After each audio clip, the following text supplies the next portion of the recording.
Better late than never? Well, that's certainly true in the case of the new Kia EV5 medium electric SUV. Originally due to go on sale in Australia mid-2024, it's now arrived back, tuned up, priced down, and ready to take on the market-leading Tesla Model Y. So wait no longer. Let's get you acquainted with the Kia EV5. Here's 5 things you need to know. Okay, so why did Kia Australia actually refuse delivery of the EV5? It came down to 2 key issues: excessive vibration generated by a wheel imbalance and unsatisfactory software tuning of the electric assist power steering. 4 months on, the EV5 is going on sale and Kia Australia is swearing the issues are resolved and it has full faith in its product. It's worth pointing out this sort of thing is not unknown in the car game. We just got to hear about it this time because it happened so close to the launch date.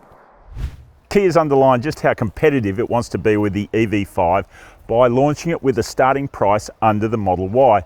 The entry-level Air model starts at $56,770 drive away, which will save you at least $2,000 compared to a Model Y, depending on which state you buy your EV5 in. All up, there are 4 models in the EV5 range. 2 Airs with different battery sizes, this mid-spec Earth with a dual motor powertrain, and the flagship GT line, which arrives later.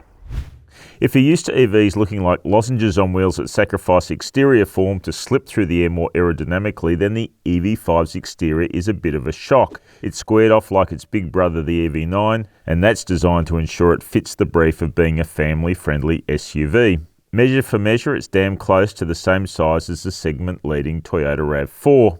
Compared to the Model Y, it's notably shorter, a bit narrower, but also taller. And here's where that squared-off design really pays off. Check out all this rear seat space. You can fit a squad of basketballers in here and their stuff too. Speaking of which, you've got all the normal bins and pockets, but also, check this out, a big hidden storage compartment. And you can fit a lot in it. And behind you, more than 500 litres of boot space. Yep, this thing can take all your family gear and trundle you off on the family holiday, no problem. Okay, so let's shift up to the front seat now for some driving impressions of the Kia EV5. First off, happy to report no weird vibrations or odd steering inputs, so it looks like the tuning work that's been required has been successfully completed. Speaking of tuning, this car does benefit from Kia's local suspension and steering program that's applied to all Kia vehicles that come to Australia, and it really does help them adapt to our cruddy local roads, and the EV5 does drive like a comfortable family SUV. However, there are some electric traits that are endearing that make it all the more appealing. For a start, you've got that electric tip-in throttle acceleration, which is great for dashes between traffic lights, and it's got a low centre of gravity courtesy of its heavy battery pack slung between the axles, so that's great for its handling in those supermarket Grand Prix. While we're up here, let's check out the instrumentation and controls. Kia's kept a few buttons and levers for us to work with, but there's still lots of drilling into the big dash to be done.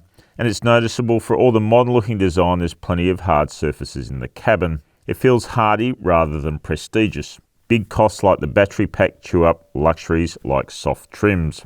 And there's the challenge for the Kia EV5. As sharply priced as it is against the Tesla Model Y, it's still a costly vehicle. Look, the price gap to orthodox SUVs like the Toyota RAV4 Hybrid is coming down, but it still exists. But at first taste, we can say we're glad the Kia EV5 has finally arrived. It does seem to be a quality vehicle, and we're certainly looking forward to more comprehensively testing all the models in the range. And we're also very keen to get it up back to back in a comparison against the Tesla Model Y, because we think it'll give it a real good run for its money. So stay watching for that one.